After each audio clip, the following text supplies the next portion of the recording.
మంచు మనోజ్ కీలక వ్యాఖ్యలు చేశారు. సినిమా బడ్జెట్ ఎంత అనేది ఎవరూ చూడరన్నారు. సినిమా బాగుందా లేదా అనేది ముఖ్యమని పరోక్షంగా కన్నప్ప మూవీ గురించి మనోజ్ కామెంట్ చేశారు.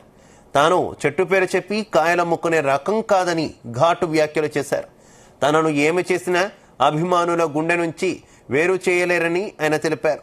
న్యాయం కోసం తాను ఎంత దూరమైనా వెళతానని మంచు మనోజ్ అన్నారు.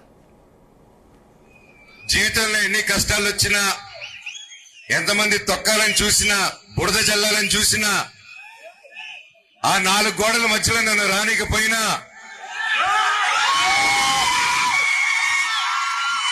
నన్ను ఏం చేసినా మీ గుండెల్లో నుంచి మాత్రం తీయలేరని నేను గట్టిగా నమ్ముతాను. అది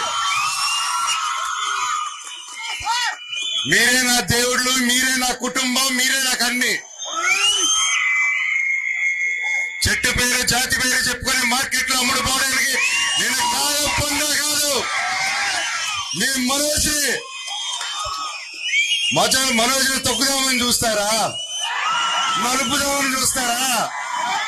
నన్ను తొక్కుదామన్నా, పైకి లేపాలన్నా అది మీ జనాలు, అది మీ అభిమానులు, అది మీ చేతుల వల్లే అవుతుంది. ఇక ఎవరి వల్ల కాదు ఈ ప్రపంచంలో. నేను ఎప్పుడో కాసు కోసం నిలబడినప్పుడు ఆ కాసు న్యాయం జరిగేంత వరకు నేను అది వదిలిపెట్టేది లేదు. అది బయట వాళ్ళైనా సరే, నా వాళ్ళైనా సరే, న్యాయం కోసం ఎంత దూరమైనా వెళ్తాను. ఈరోజు నా స్టూడెంట్స్ కోసం, నా పల్లెటూరు ప్రజల కోసం, నా ప్రతి ఒక్కరి కోసం నిలబడాను. ఆయన నా ప్రాణం ఉన్నంత నిలబడతాను. ఈ రోజు కాదు, నన్ను ఎప్పటికీ ఆపలేరు.